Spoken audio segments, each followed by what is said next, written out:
Good afternoon. Thank you. Welcome to the Air Quality Technical Advisory Committee. I'm Ramona Simpson, your chair. And at this time, Lisa Young will take a roll call to see if a quorum is present. Thank you, Madam Chair. Members of the committee, when I call your name, please respond. Walter Bouchard. Vince Wolpert. Kelly McKenzie. Present. Thank you. Beverly Chanowski. Beverly Chanowski. Present. Thank you. Mike Denby. Steve Trussell. J.C. Porter. Dave Barry. Kim Anderson. Robert Vondenacker. Present. Thank you. Kenya Lugo Wait.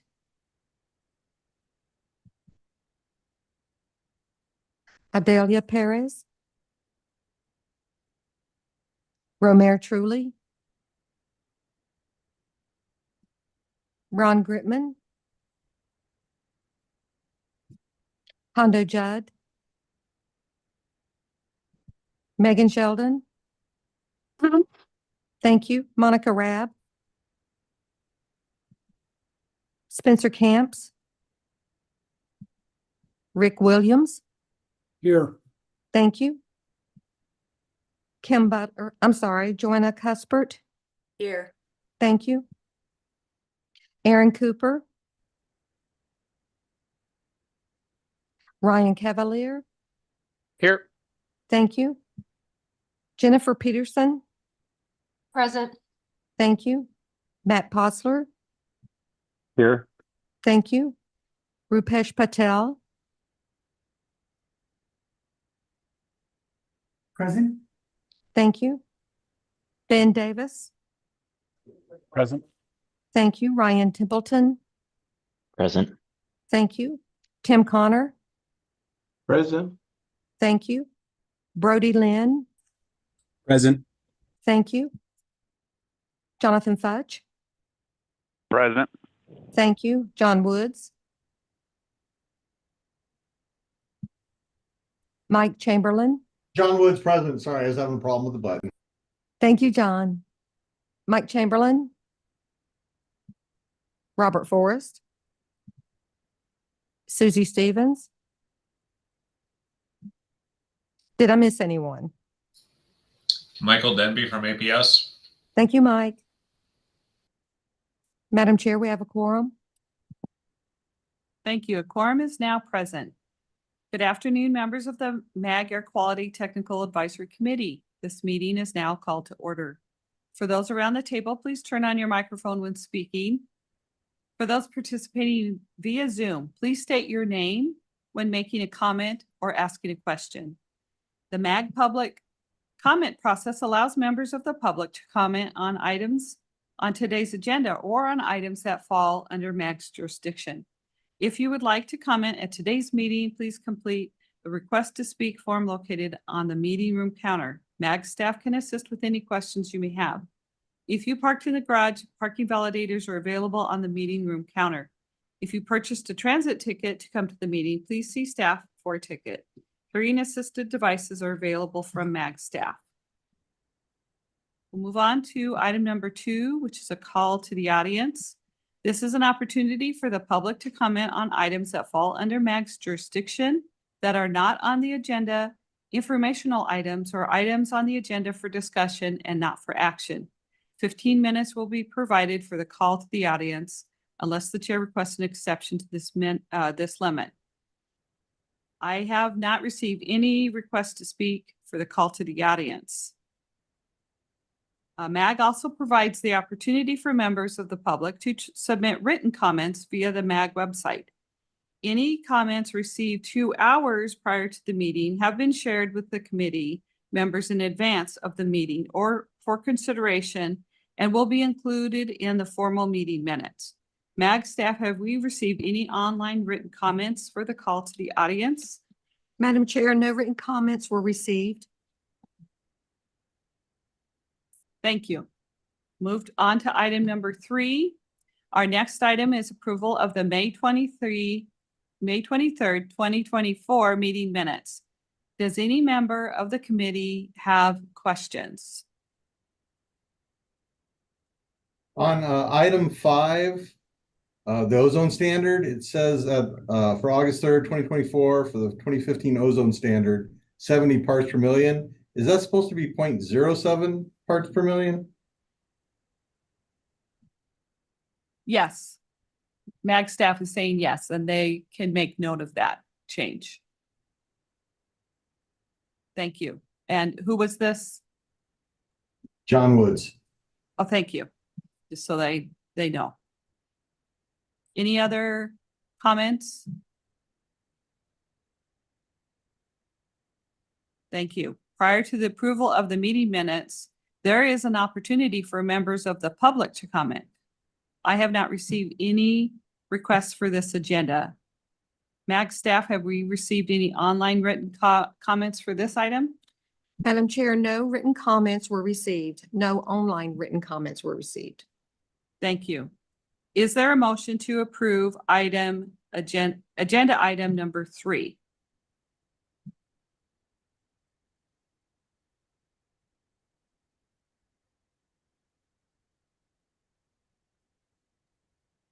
Tim Connor, so moved. Thank you, Tim. We have a motion from Tim. Is there a second? Megan, I second. Was that Megan? Yes, Megan Sheldon, Glendale. Thank you, Megan. We have a motion from Tim Connor and a second from Megan Sheldon. A roll call vote will be taken at this time by Lisa Young. Thank you, Madam Chair. Members of the committee, when I call your name, please state your vote. Walter Bouchard. Vince Wilpert. Kelly McKenzie. Yes. Thank you. Beverly Chinowski. Aye. Thank you. Mike Denby. Yes. Thank you. Kim Anderson. Yes. Thank you. Robert Vondenacker. Aye.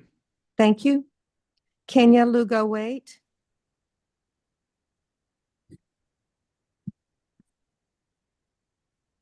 Romare Truly. Ron Gritman. Hondo Judd. Megan Sheldon. Aye. Thank you. Monica Rabb. Spencer Camps. Rick Williams. Aye. Thank you. Kim Butler. I'm sorry, Johanna Cuthbert. Aye. Thank you. Aaron Cooper. Ryan Cavalier. Aye. Thank you. Jennifer Peterson. Aye. Thank you. Matt Potzler. Aye. Thank you. Rupesh Patel. Aye. Thank you. Chair Simpson.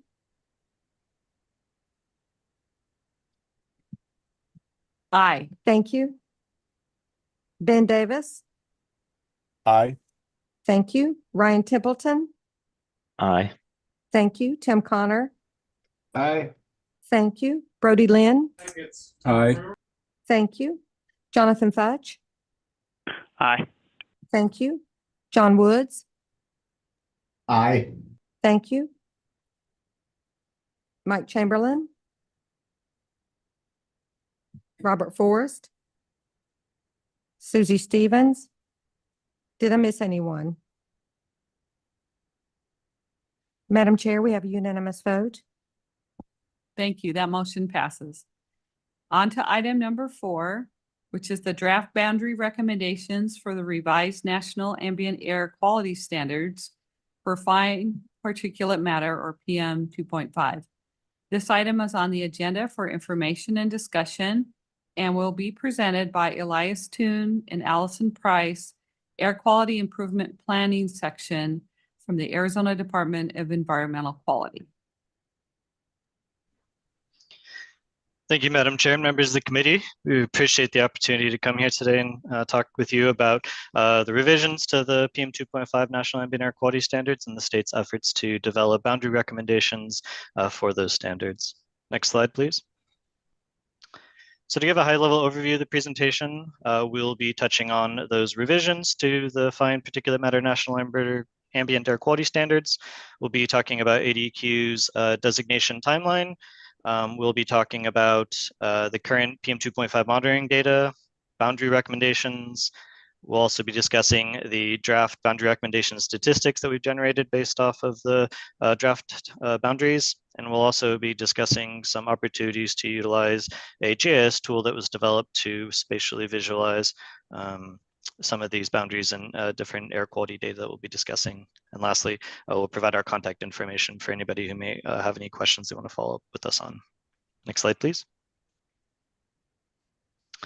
So just a quick overview of particulate matter in general. So particulate matter is kind of a catch-all term for a complex mixture of not only small particles, but also liquid droplets. So these can be things such as dirt, dust, smoke, that can all coalesce together to form these particles.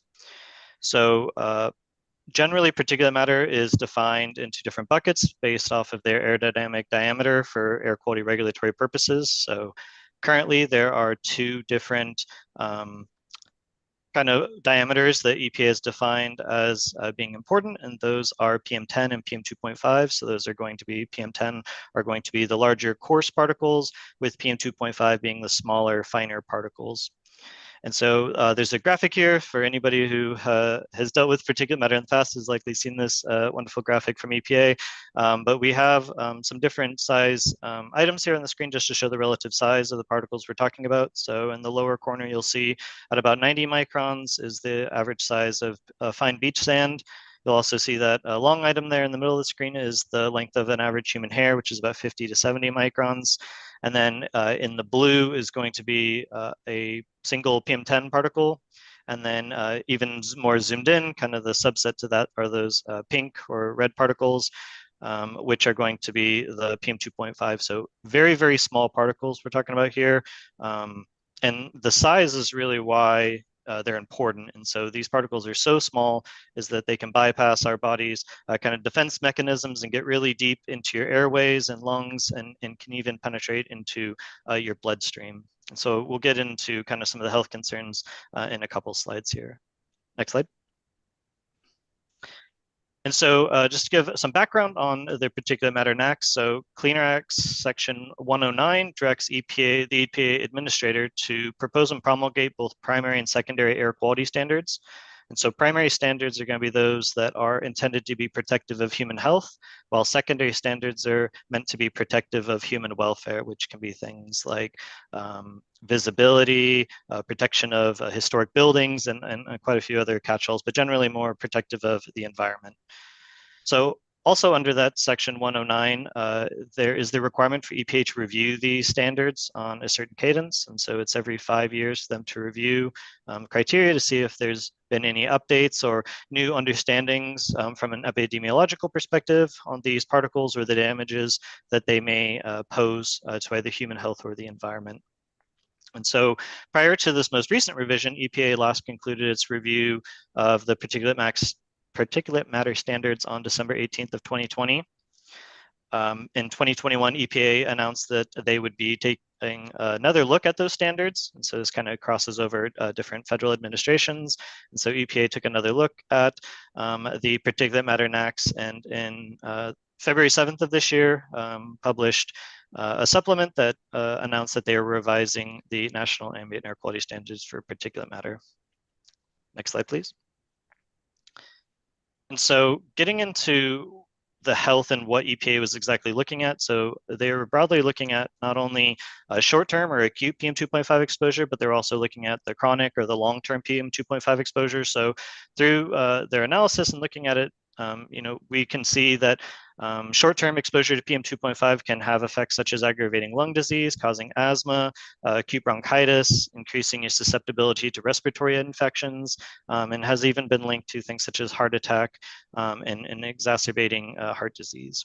For those long-term PM2.5 exposures, which are the longer term months, years, which rely on those longer term epidemiological studies, we can see that there are indicators that PM2.5 is associated with problems such as reduced lung function, chronic bronchitis, and even premature death. Next slide, please.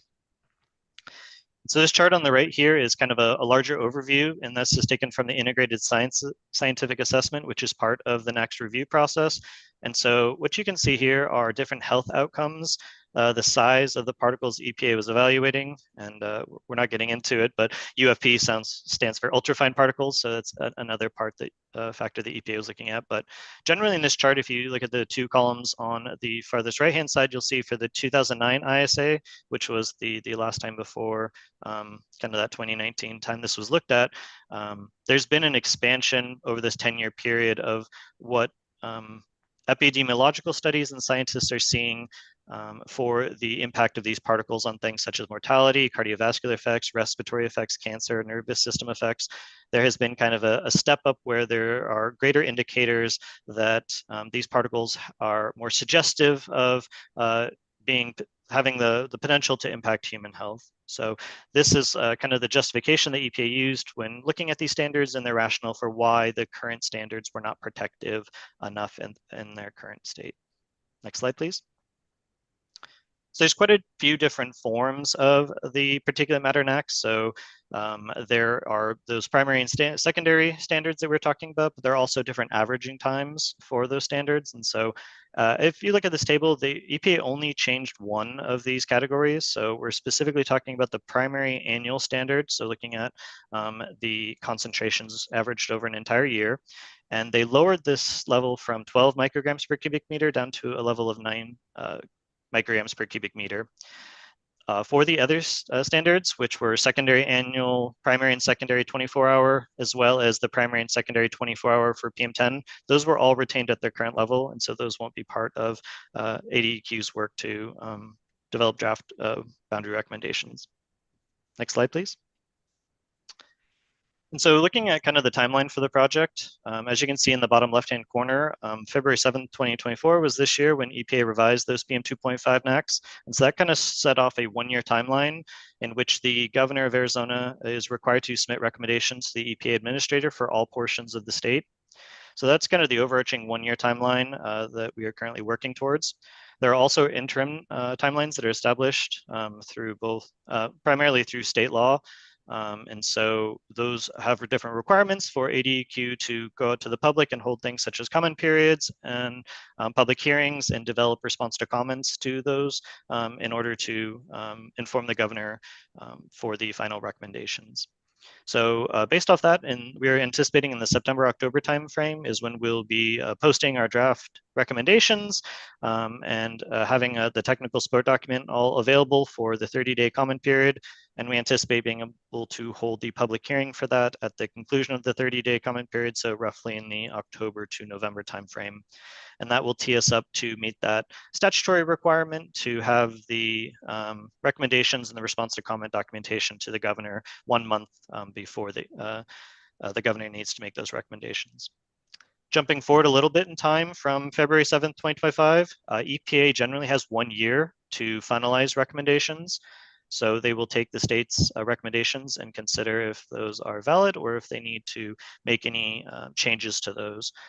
EPA can take 1 additional year if they believe they don't have adequate information to make their decisions, but that hasn't historically happened too many times. So we're expecting roughly about a 1-year time frame for EPA to make those decisions. Next slide, please. So what actually goes into the governor's recommendation for the different areas of the state? So there's kind of roughly 3 different categories that the governor can recommend for different areas of the state. So those are recommendations as either non-attainment, unclassifiable, or attainment. So when we're talking about non-attainment, that's not just areas of the state that aren't currently meeting the National Ambient Air Quality Standard, but also areas of the state that may be nearby and contributing to the non-attainment of that local area. So As we'll get into a little bit in the presentation of some of the data, I think that's a good one to keep in mind is oftentimes people get confused and think that it's just the portions of the state that aren't meeting the standard, but we also have to take kind of a larger view, and it's those areas that can also contribute to the non-attainment of those local areas. The second category is unclassifiable, and those are generally areas of the state where we don't have any monitoring information to determine if they are attaining or not attaining the standard. And so you'll often see, we'll have a slide here in a couple minutes that'll show where the PM2.5 monitors are located around the state. But generally, those are areas where we just don't have PM2.5 monitors or information to make a determination one way or the other. And then lastly, attainment are those areas of the state that are not only meeting the National Ambient Air Quality Standard, but as I mentioned before, are found to not be contributing to the non-attainment of any nearby area. So lastly, as I mentioned, EPA has that 1 year to consider the governor's recommendations. If they do decide to change or make any modifications, they do need to notify the state at least 120 days in advance of finalizing those boundaries. And that's generally referred to as the 120-day letters that EPA would need to notify the state of. Next slide, please. And so as part of the publication of the revised NAAQS, EPA also made available a memorandum that covered a general framework for states to utilize to analyze which areas should be recommended for those 3 categories. This framework has been in use for, I think, about the last 3 or 4 boundary recommendation process. So nothing particularly new, but EPA did kind of update some of the information for the PM2.5 NAAQS in 2024. So specifically what the state will be looking at are these 5 categories. So those are air quality data, emissions and emissions related data, meteorology, geography and topography, as well as jurisdictional boundaries. And so based off this, these are all 5 factors that go into a weight of evidence approach. And so that is trying to ascertain the believability or persuasiveness of the evidence. And so for this, there's not going to be one guiding principle that establishes like a clear line on the map of yes, it needs to go here. The weight of evidence test that EPA proposes is to weigh all these factors in combination with each other. Kind of the test that EPA sets out is that the guiding principle for this evaluation is to include within the boundary of the non-attainment area any nearby areas with emissions of PM2.5 or PM2.5 precursors that have the potential to be transported to the violating monitor. So a pretty expansive take by EPA, but that's generally the test and that they put forward in their kind of memorandum / guidance. Next slide, please. So I'll take you through a quick overview of the state, and then I'll hand it off to Allison to take a breather for her to dive into some more of the county specific information. So next slide, please. So this is a map that shows an overview of the state with the different PM2.5 air quality monitors identified here in both blue and red dots. So the blue dots are going to be those monitors that are currently attaining the 2024 primary annual PM2.5 NAAQS based off 2021 through 2023 data. So it is the design values are calculated off a 3-year average. And so we have the most recent 3-year average information right now. As you may be able to ascertain from EPA getting 1 additional year is they're going to get a completely different subset of data to look at. So they're going to actually be getting the 2022 to 2024 design values to look at. And so we only get the benefit of looking at the most recent air quality information, but EPA will get the benefit of 1 additional year of air quality information to look at. So the final recommendation will be based off of that 2022 to 2024. We just don't have that information right now. For the red dots, those are going to be the areas, the monitors that are currently not meeting the 2021 to 2023 design value. So there are 5 different monitors throughout the state that currently aren't meeting the standard. And so those are going to be 3 monitors in kind of the downtown urban core of Phoenix. And those are going to be the West Phoenix, the Durango Complex, and the South Phoenix monitors that are in Maricopa County. We also have a monitor that's violating in Pinal County, so that's going to be in the western part, and that is the Hidden Valley site. And then all the way down at the border in Nogales in Santa Cruz County, there's also a violating monitor that is the Nogales Post Office site. So this presentation is going to focus primarily on Maricopa and Pinal County, just given the audience that's here today. So we won't be presenting broadly on Santa Cruz County, but if anybody has any interest, you can definitely follow up with us or attend one of our upcoming stakeholder meetings where we will be discussing Santa Cruz County more broadly. Next slide, please.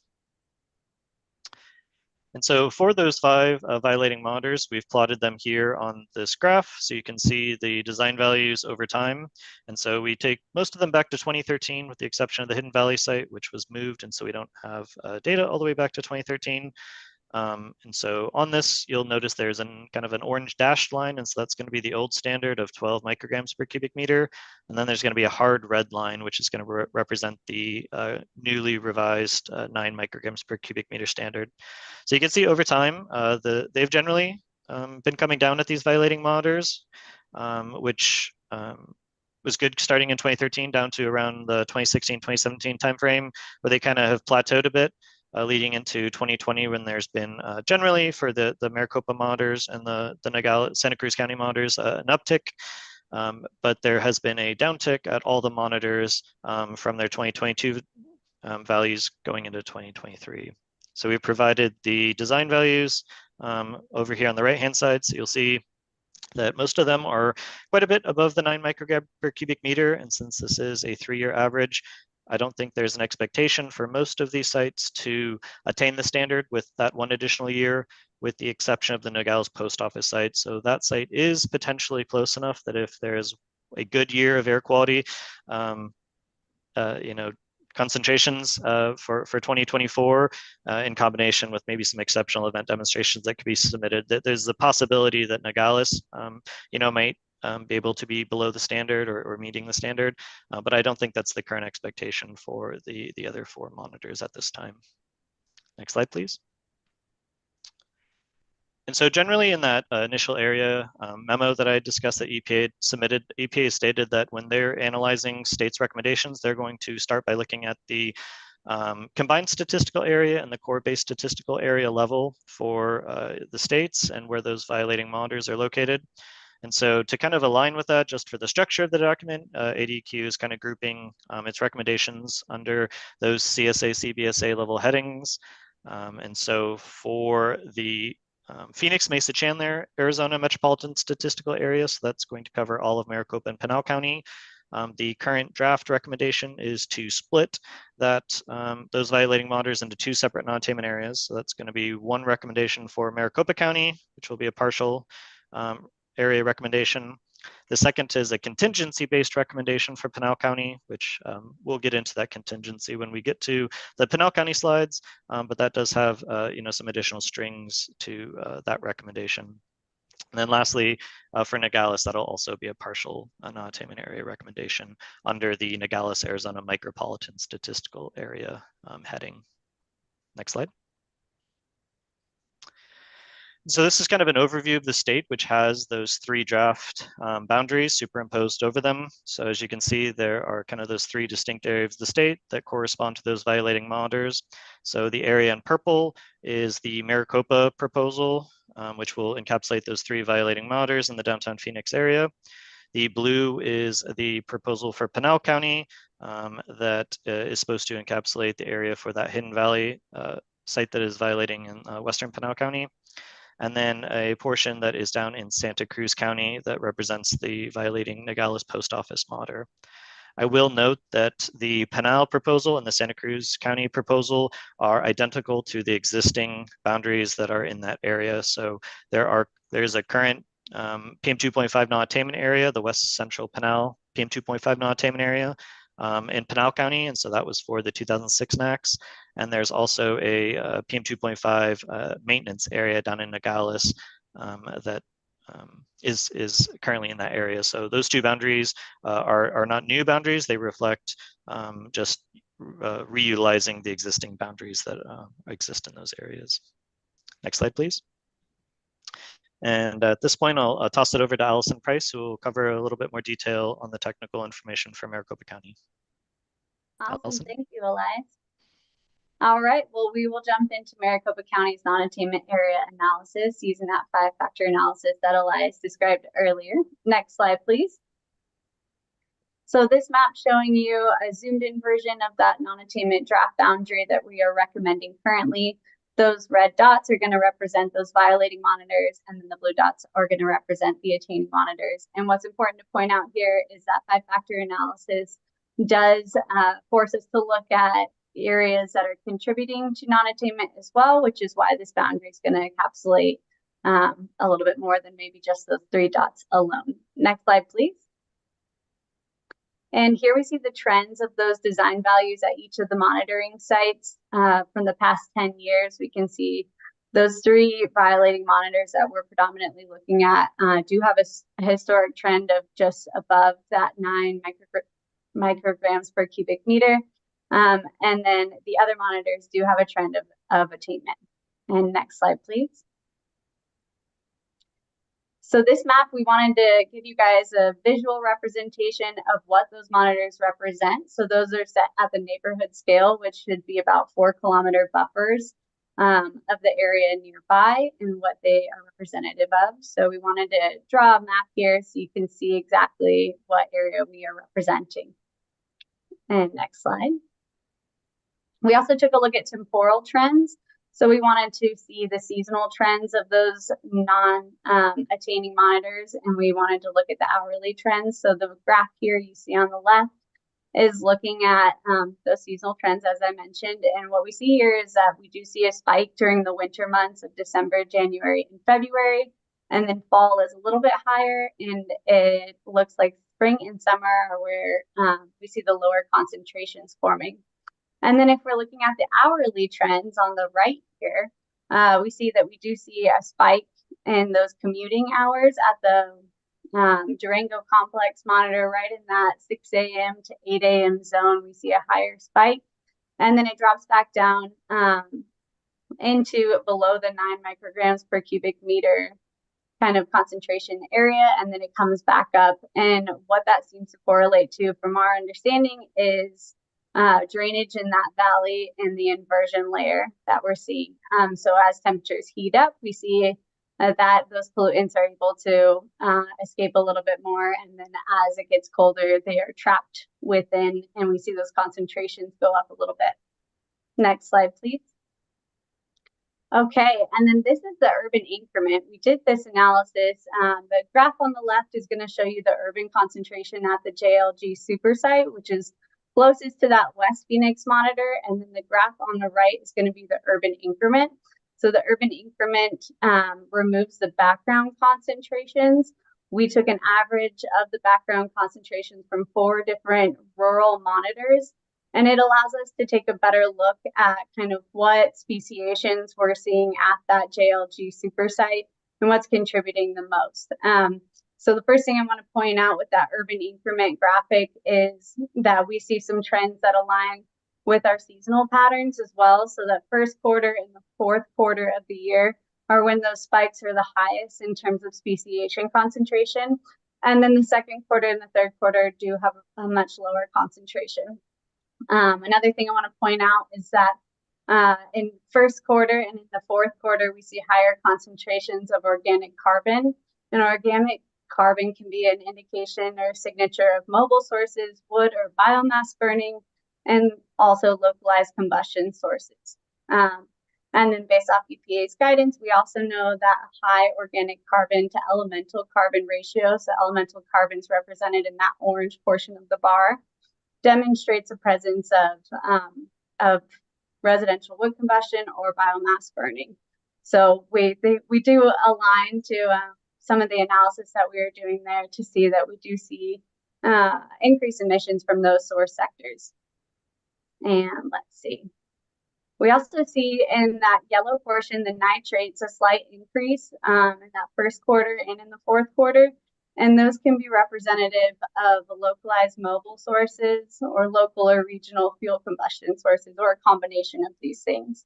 So this urban increment analysis really helps us to kind of dive into what trace elements we're seeing within those urban areas. Okay, next slide, please. And now we're taking a look at this emissions inventory, and the emissions inventory that we gathered here is from 2020, the National Emission Inventory, but I want to point out there's 4 points in that non-point sector that have asterisks, and we supplemented that data from the 2020 NEI to be Maricopa County's 2020 Periodic Emissions Inventory, ERRATA, because we found that that local data was more representative of the sources, and so we wanted to use the best data that we could find to represent local contributions to PM 2.5.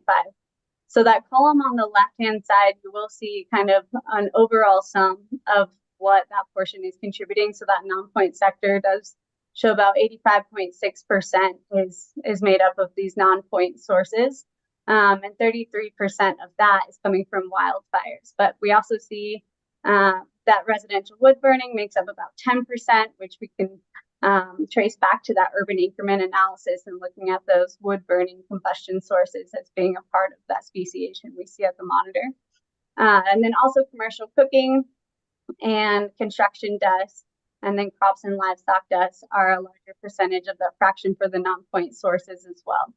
And then for point sources, it's only representing about 5% of the overall PM 2.5 emissions, and then non-road 5.7% and on-road 3.7% of that overall PM 2.5 concentration in the area.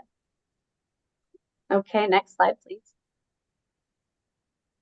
And now we've got a map here that's showing emissions based off of land use type. So it can be a little bit hard when you first take a look at this map, but if you tune in here to that blue section, it's single family high density, and then we also see single family medium density. And that industrial zone is concentrated near where those violating monitors are. And so we've encapsulated a large portion of these emissions that could be contributed to land use type. Next slide, please. And then we have a consolidated map. In this one, we have a few points of data that are representing on this graphic. So we have our point sources from the 2020 NEI with those kind of darker green dots. And then we also have the annual average daily traffic, which it can be a little tricky to see with the layers on this map, but it is, as you might assume, that the higher kind of freeways show larger concentrations of traffic, and then those smaller roads are represented with green lines show lower density of traffic coming through those areas. And then we also have the persons per square mile, and this comes from the 2020 census data. And so you can see our boundary is encapsulating a large percentage of the population as well, which can be a big contribution to that non-point source sector, which, as we know, is about 85% of the total PM 2.5 emissions. Next slide, please. Okay, then we took a look at meteorology and geography and topography. So this graphic kind of helps show you a little bit of those two factors combined. So that first chart we see that we're looking at pollution roses, and that's going to be a combination of wind speed and direction as well as PM 2.5 concentration. It's broken down by season, so spring, summer, fall, and then winter. And we see at that West Phoenix monitor, that top red dot, that the highest concentrations of PM 2.5 are in winter, and they're coming from that northern region. And then that second one, the middle graphic here, we see that it's predominantly coming from the east and also in winter, but a little bit in fall as well. Although winds are coming more so from the west direction. And then that bottom graphic at the South Phoenix monitor, we see that pollution roses are showing that PM 2.5 concentrations are coming from the east as well, and predominantly in that winter month. Also layered in this graphic is the airshed. So you can see here that the Gila River airshed is going to be in pink. And then we see that majority of the concentration kind of drains into the valley and then stays there. So we also captured that lower Salt River airshed and then a little bit of that blue portion as well. And you can see that our boundary line kind of follows that Gila River boundary to that south and eastern portion as well. Okay, next slide, please. And then this is where I'm going to pass it back to Elias for a little bit. Thank you. Thanks, Allison. So kind of that remaining factor is the jurisdiction factor. And so this is just an opportunity that after you've analyzed the other four factors, that you have an opportunity to kind of modify or shift the boundary around. to provide more clear and I guess better management of the National Ambient Air Quality Standards moving forward. So based off of who has authority to develop state implementation plans, where local air quality control agencies are located, and things of that nature. So as you can see in this map here, some of the factors that were looked at were things such as county boundaries, where native nation lands are, where military installation and kind of military land is, as well as things like forest land. And so as you can see here, as we may have mentioned, we will not be making any recommendations for native nations as part of our recommendations. So you'll notice that there's a carve out to the south there for the Gila River Indian community, as well as some carve outs to the east for the Salt River Pima Maricopa Indian community lands. Next slide, please. And that brings us to the end of the Pinal or Maricopa County portion of our analysis. And so maybe we'll just keep going through the Pinal County portion. We can take comments at the questions at the end. So next slide, please. So this is an overview of the Pinal recommendation. So there are 3 monitors here to kind of direct your eyes at. So same as before, the red are going to be the violating monitors, which in this case is just the Hidden Valley site to the western part of Pinal County there. We'll also have the Casa Grande monitor, as well as that monitor in Apache Junction up north in the northern part of Pinal County. As you can see here, as I mentioned before, this boundary is the current boundary down there for the 2006 West Central Pinal PM2.5 standard. And so the recommendation right now is to not modify that, and in fact, potentially not designate it at all based off a contingency that we'll get into right now. So next slide, please.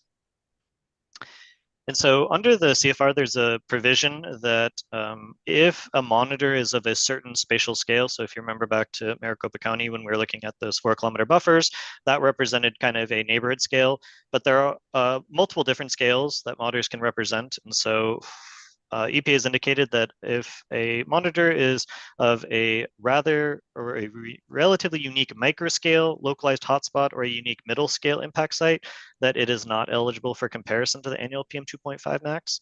And so based off of this, the Hidden Valley site is kind of a really good example of a unique middle scale site. So it is a site that was established just to collect information on the impacts of very close by sources. And the site was actually kind of mirroring the spatial scale that for the monitor that came before it. So that would be the Cowtown monitoring site. And so that site was also a unique middle scale site. So when that moved to the Hidden Valley site, EPA never made a determination on whether they kind of approved that that was a unique middle scale site and was not and would be excluded for comparison to the annual PM2.5 max. And so it's kind of left up to Pinal County to kind of make that argument as part of their annual air monitoring network plan to ask EPA to kind of approve their request to exclude that site from consideration. And so Pinal County Air Quality is currently working on that. And so as part of their 2024 monitoring network plan, they have included an analysis in there, which is currently going through the public process and had a public hearing on June 11th to submit that request to EPA and ask them to exclude that site from consideration.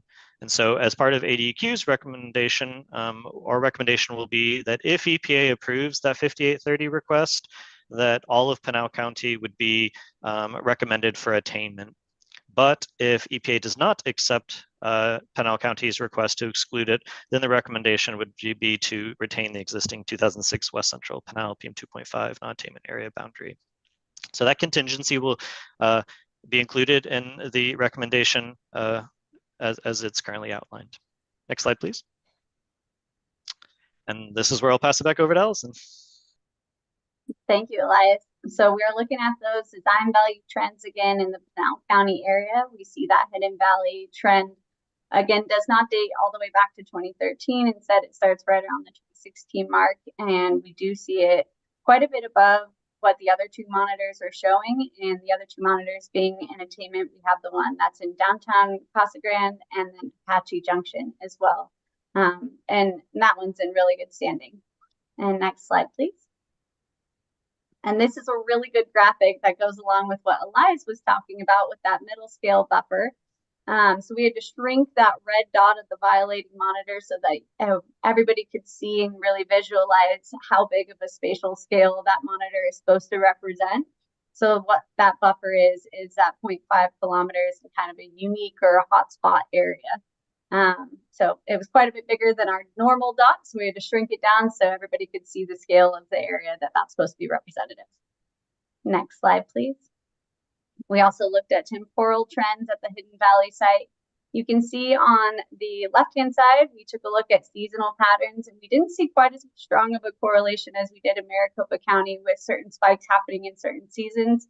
Instead, you can see that we do have an uptick in the summer and fall, but that it really does show quite a bit of variability. And as we continued our analysis, we saw a little bit more explanation for why that could be. And we looked at the hourly averages as well, and we see a huge spike kind of in that 5 to 7 a.m. zone at the Hidden Valley Monitor, as well as in the evening time as well. And it kind of matches that downtown Casa Grande in terms of where those dips are, but it is so much more exaggerated, and we wanted to be able to show you guys kind of the differences we see at those two monitors. Next slide, please. We also took a look at emissions data. So I will say that we don't have speciation data that exists within the Pinal County monitoring. So we didn't do that urban increment analysis that we did for Maricopa. So we're jumping ahead to emissions and again, weighing in all the factors that we have at our resources. So we took a look at that 2020 National Emissions Inventory, and you can see an even larger portion is coming from that non-point source category with 94.3%. And the majority of that, well, I guess I should say about half of that representing wildfires, 50%. And then the next portion being crops and livestock dust, about 20%. And then construction dust coming in at 7%. So they're kind of bracketed down there so you can see the largest contributions from point sources. There's not a lot of point sources in Pinal County. So what we see here is 2.4% of our total PM 2.5 emissions coming from that point source category. And then the non-road 1.2% and on-road 2.1%. So again, non-point sources being the majority of emissions within Pinal County. And we specifically are looking at that non-attainment boundary recommendation. Next slide, please. This map's showing you a graphic of more emissions trends. So we have traffic, that annual average daily traffic, point sources from the 2020 NEI, and then population data. So you can see within our boundary, we're capturing the largest portion of our population being in the city of Maricopa, but otherwise right around that monitor is a really low density of population, and then the majority kind of being in that downtown Casa Grande area that you might expect, and up near that Apache Junction monitor to the northern part of the map as well. And then for average annual daily traffic, we do have that highway kind of coming in across that Maricopa City area and down from the valley that has a larger percentage of our traffic. You can see that red line there, and then it kind of switches into yellow. So we're capturing some of that traffic emissions as well. And then, again, we have our point sources, so you can visually see what's represented in that category from the 2020 NEI. Next slide, please. Then we wanted to kind of zoom in on the emissions based off of land use type. So exactly what we see to the east of that violating monitor comes from a dairy or feedlot, but a large portion that's within that boundary recommendation we have contingency based is agricultural land, and not much else other than in Maricopa, where we have that single family high density housing as well. Next slide, please. Okay, and then we took a look again at meteorology, geography and topography trends. So we were able to squeeze a little bit more information into this side based off having just the one monitor that collects all of this data so we could present it to you guys. That first top graphic there, again, they're broken into by season, so spring, summer, fall, and winter, but we're looking exclusively at wind trends. So we see that wind comes from largely every direction, but definitely coming from that western area predominantly. And then I'm going to jump to that bottom graphic, and that's looking at the pollution roses. So same as we saw in Maricopa County in terms of combining that wind speed, direction, and type with the PM 2.5 concentration. And we can see kind of larger ticks in summer and fall and coming out of the southeast area. And then in that middle graphic, we see the 95th percentile, which is essentially the top 5% highest days of PM 2.5 concentration. We show strong correlation with it coming directly from the east, which again is that dairy feedlot directly next to that violating monitor. And for airsheds, we are really only looking in one zone, and that's the Gila River airshed. And then there's not a lot of predominant kind of mountain barriers that are enough to break up the region. So in terms of topography, we see that a lot of there is kind of dispersed without that whole valley pretty evenly. Next slide, please. And I'm going to pass it back to Elias. Thanks, Allison. So again, this is looking at those jurisdictional boundaries. So some of the things you'll notice here again are those county boundaries. So the existing 2006 West Central Pinal PM 2.5 non-attainment area boundary butts up against the Maricopa and Pinal County border there. It also has extents cut out to the north, south, and inside for Native Nation lands, which are not part of the non-attainment area as it currently exists. There are also a carve out down there for the Tabletop Mountains, which takes into account some of that topography information that Allison was just covering. And so as you can see here, there's not a lot of room to potentially modify or expand this boundary. And so, there's not a lot of activity to the west and moving into Maricopa County. And so it's really just more of an analysis on whether or not there's sufficient evidence to expand the boundary as it currently exists, potentially to encapsulate more to the east of the Casa Grande area. As you've seen through some of this analysis, with that unique middle scale site that was placed purposefully next to agricultural and dairy feedlot operations, it may be expected that there would be emissions, since that was its intent for being sited there in the first place. And so based off of the information that we're seeing, the current draft recommendation is not to expand it based off of just its just the information that we've been seeing through the 5-factor analysis. Next slide, please. And so we did calculate just some of the county level statistics for what we are kind of encapsulating based off of these different layers that we've seen. So starting on that first row there for Maricopa County, you can see that from a county level perspective, we're capturing 25.8% of the county level emissions from point sources. For the annual average daily traffic, we're capturing 71.9%. For vehicle miles traveled, it's 66.6%. For the population density, it's 69.6%. And for the significant land use categories, capturing about 36.7% of the county total. Looking at the Pinal County in the second row, we're capturing about 1.6% of the point source emissions. So there's only very small point sources currently within the 2006 boundary, and more of the larger point sources are further to the east of that area. So just a small percent of the point sources within that boundary. But then for the annual average daily traffic, 10.8%, vehicle miles traveled, 7.3%, and then population density, 12.7%, and significant land use, 27.3%. And so we like to look at these statistics as kind of a comparison, especially as we move through this process.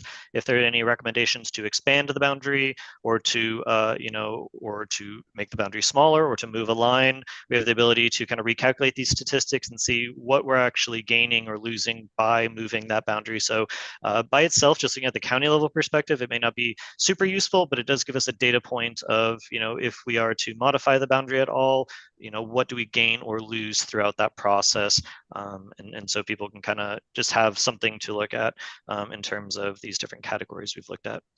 And we also did have the calculation for down here for Santa Cruz, but we'll just skip over that and save that maybe for a future presentation if the Air Quality Technical Advisory Committee is interested. Next slide, please. And so as I alluded to earlier, the GIS team at ADQ has made a wonderful tool to help people be able to kind of spatially visualize this. So as you noticed, this is very visually intensive process, a lot of maps and a lot of looking at data sets at different spatial scales. And so what the GIS team has made is a tool. And so this can be accessed just through your web browser. And it gives you the ability to turn on a lot of these different layers that we were just discussing. And so you can go in there and kind of zoom around the state and look at the different areas and turn on different layers and see a lot of the different information that we were just presenting and that we have been evaluating as part of our weight of evidence analysis. So we hope as we move through this process, and if people are interested in giving feedback to us, we hope this is a useful tool. The link will be included in the presentation, which is posted to the MAG website and can be provided to you afterwards. And so, yeah, the link will be in here for you to access. Next slide, please. And then lastly, as I mentioned, we have a couple different kind of comment opportunities coming up that we're envisioning kind of that September to October timeframe of having the proposed boundaries put out and having that formal 30-day comment period. And so if people are interested in keeping up to date on when those maybe technical documents are made available or when those meetings are going to be happening, we do have an email list that you can sign up for. So we do have a link and a QR code here for you if you'd like to visit and sign up for those that subscription and getting notifications on the process as we move forward. Next slide, please. And lastly, we do have our contact information here. So this, if you have any questions, comments, feel free to direct it to the air quality improvement planning inbox. That'll go to the entire team. Or if there's a particular member that you'd like to direct your comments to, we also have all of the PM 2.5 team at ADQ's contact information here for you to direct your questions to any of us in particular if you feel the need. And with that, yeah, we just really appreciate MAG having us here. And thank you to the committee. Thank you.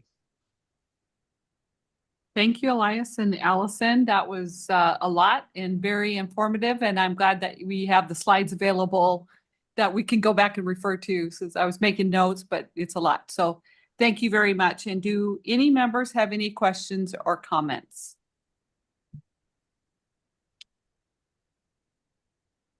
Hi, this is Tim Connor, City of Scottsdale. Can we go back to the Maricopa boundary? I'm trying to understand why there's a jog off of the alignment of probably Rural Road and Scottsdale Road that goes out to the east.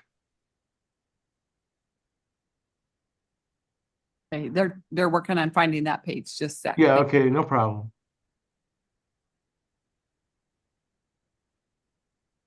So if I understand you right, I think you're asking about the portion of the non-attainment area that extends out through Scottsdale, kind of out towards more like Fountain Hills. Is that the portion you're talking about? It's the piece that's going that direction, yeah.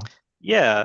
So I think when we're looking at the information, I think some of the important data sets, and I think we actually maybe just flip through a couple of them right there. But as you can see, that portion is kind of within that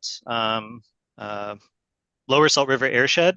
And so for those kind of airsheds, which are actually designed off of watersheds and kind of show that natural drainage of air and generally smoke is kind of how they were designed. But for those kind of overnight drainage patterns, we kind of see that area is within the airshed and kind of upstream or up airshed, as you may say, from those violating monitors and kind of that general pattern of where we would expect air to drain through. And if you wouldn't actually mind going to the next slide, you'll actually see, oh, maybe it was 2 slides up, sorry. Yeah, so this is kind of the overview. So you'll actually see that there is quite a bit of population density as well as of that annual average daily traffic that is encapsulated in that boundary there.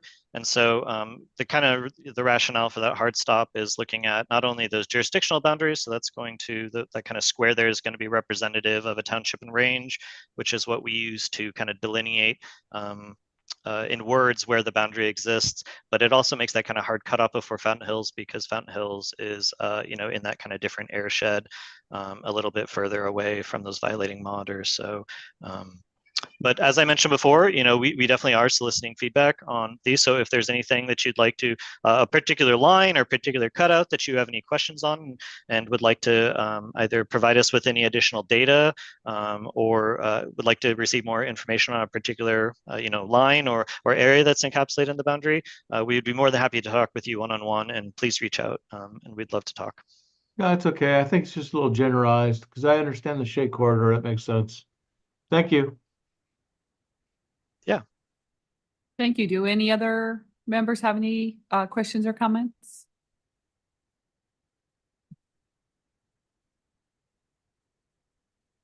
Okay, thank you, Elias.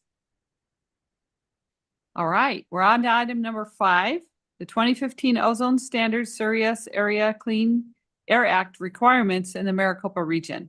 This item is on the agenda for information and discussion. It will be presented by Matt Popham, Environmental Director, Maricopa Association of Governments. Yeah, thank you, Madam Chair, members of the committee.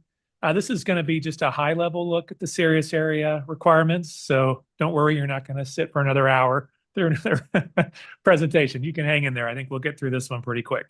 Next slide. So just a background that most of you know in terms of where we are with our moderate area. Back on October 7th, 2022, EPA finalized the reclassification of the Maricopa non-attainment area from a marginal area to a moderate area. And that set the attainment date as of August 3rd, 2024. So next month or next 2 months. What we know is that air quality data from 2021 through 2023 indicates that we will not be attaining the standard by that August 3rd, 2024 date. And again, the reason why we look at data from 2021 through 2023 and not 2024 is EPA requires a full ozone season of data to be used. And so that's why they're looking at the year prior instead of the current year. But that 2023 or 2021 through 2023 data has our current design value at 80, so 10 parts per billion over the standard. So we will not be attaining that standard by the attainment date. Next slide.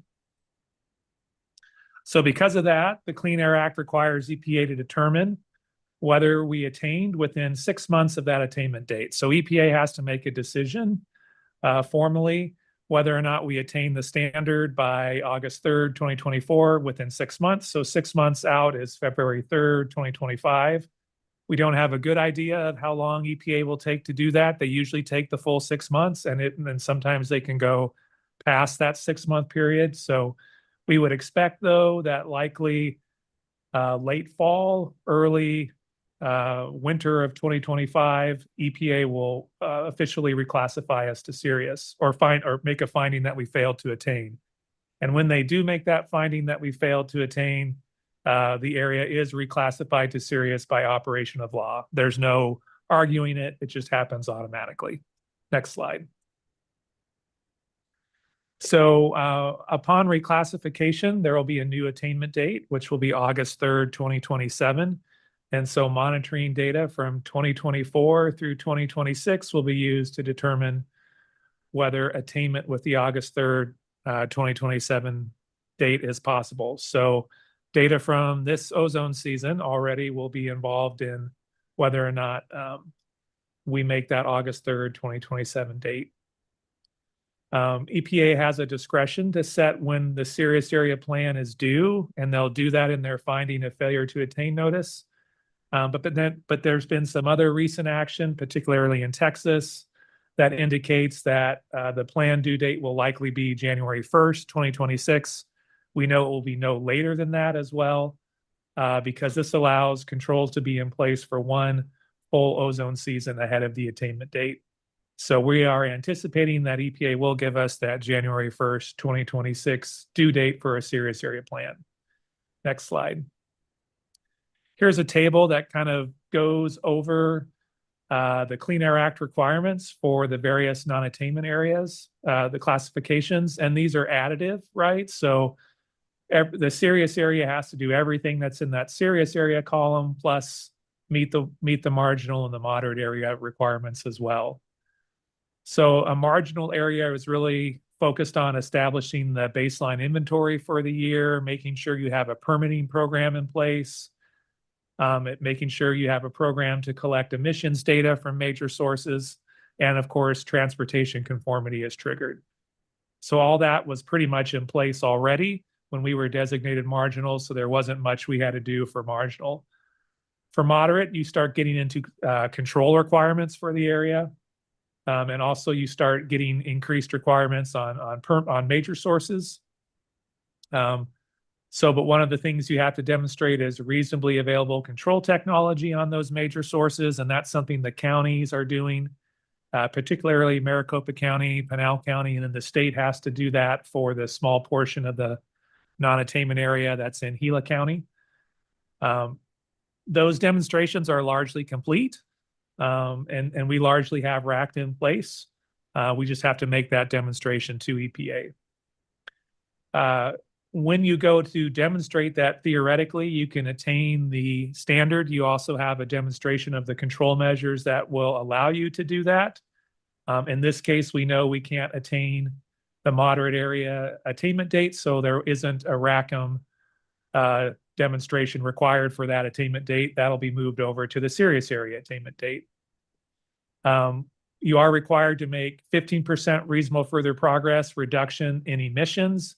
And for the moderate area, that's VOC only with some caveats. But in general, we're really focused on seeing a 15% reduction in VOCs from the base year of 2017 to that moderate year of 2023.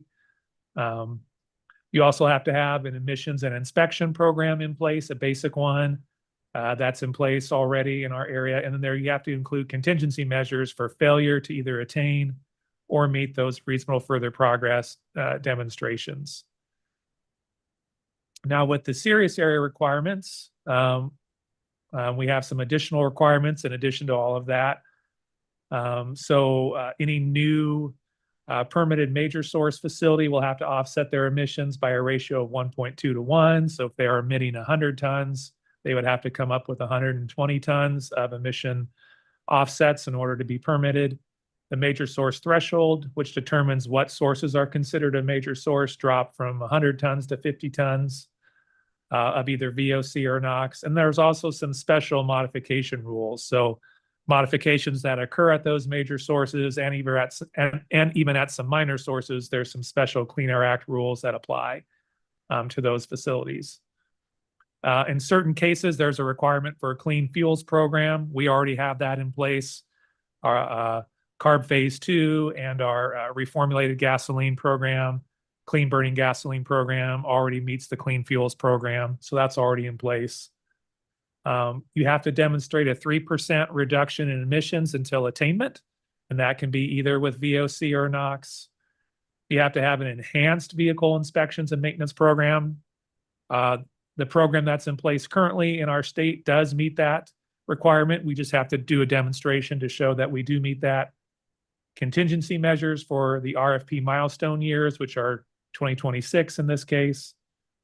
And then there's also this demonstration that the vehicle miles traveled don't contribute to worsened attainment. So basically you have to, it's a pretty technical requirement, but you have to show in your attainment modeling that the vehicle miles traveled are accurate.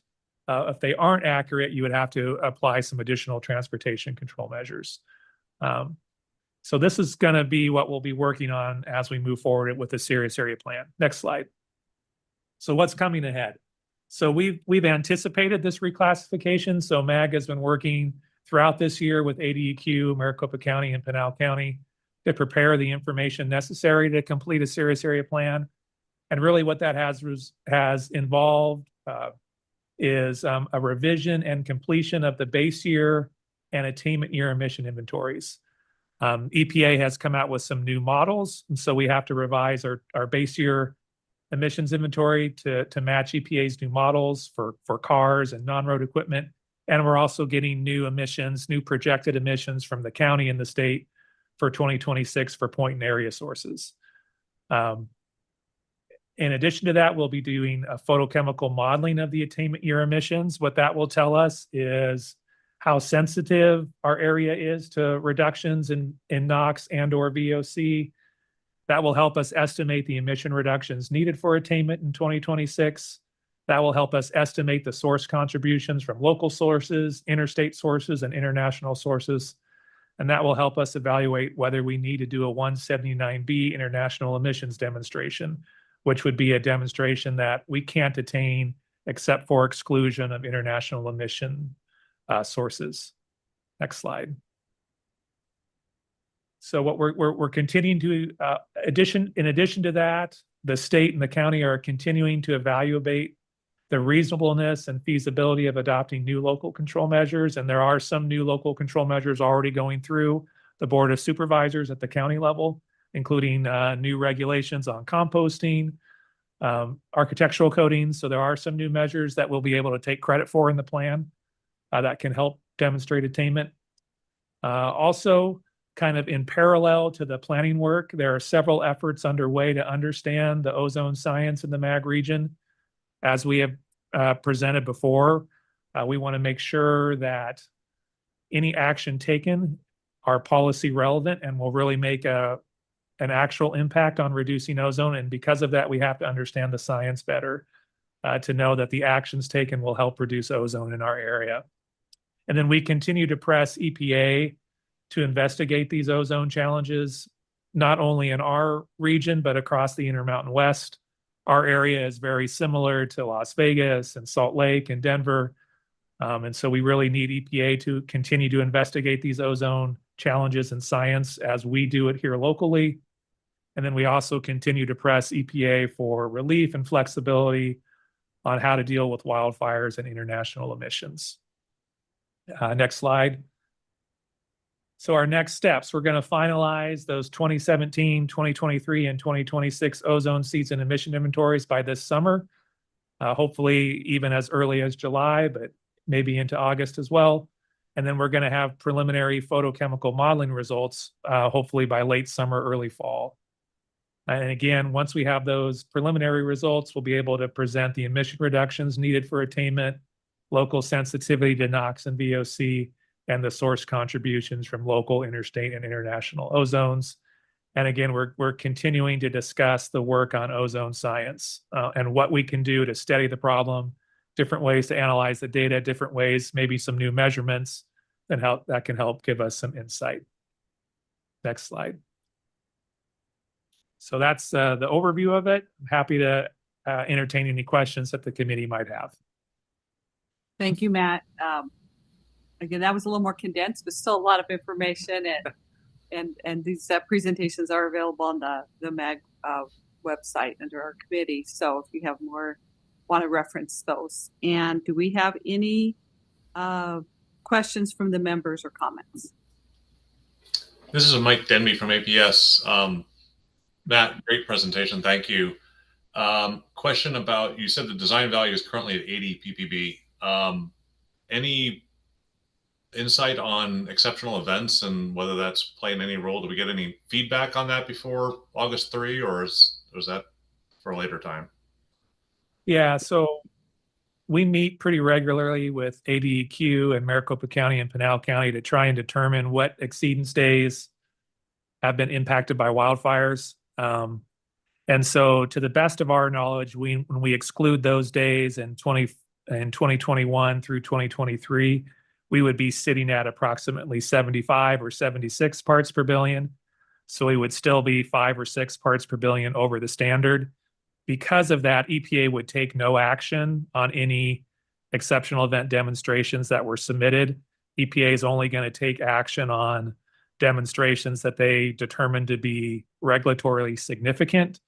So from our standpoint, we would hope EPA would make a decision on that so we could have confidence in knowing what days we could exclude. Because it doesn't help us attain the standard, they're not going to take any action on it.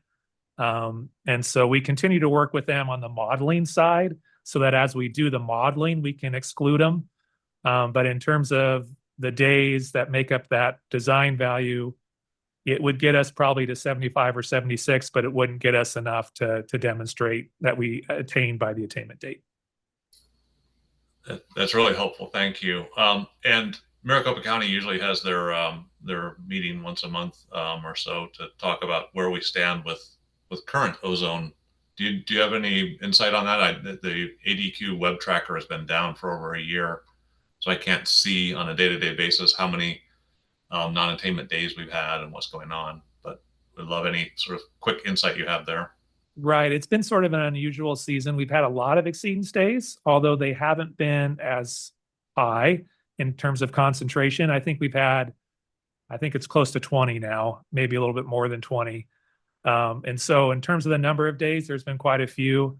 We had days a couple weeks ago that were clearly impacted by Mexican wildfire smoke. And so those we would want to exclude. But most of the days I would say are in the mid to high 70s that we've had. We only had a couple days where we saw some monitors go over 80, and those were the days that we think were impacted by that Mexican wildfire smoke. Those were those days when you went outside and you could really see it. The visibility was really poor on those days.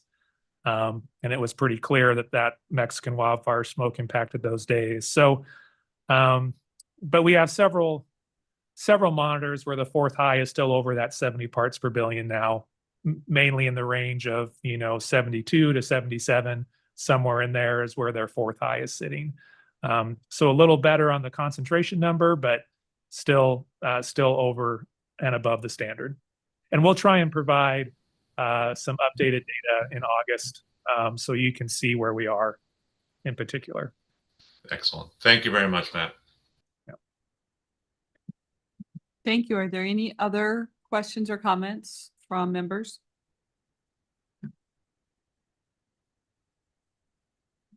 Thank you very much, Matt.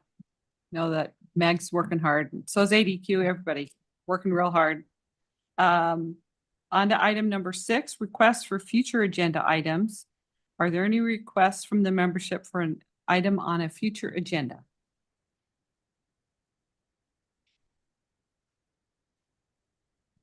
Okay, if you think of something, you can always email MAG staff and we can put that on a future item. I think I have an adjournment, but the next meeting will not be in July. We just canceled that. So our next meeting will be in August. I don't know the day of the month, but we'll be getting that out to you. So business is now concluded. Is there a motion to adjourn the meeting? This is Megan from Glendale. I move to adjourn the meeting. Thank you. And do we have a second? Second, Tim Connor, City of Scottsdale. Megan and Tim, we have a motion and a second. And so the meeting is now adjourned. Have a safe 4th of July and go somewhere cool. Thank you. Thank you. Well.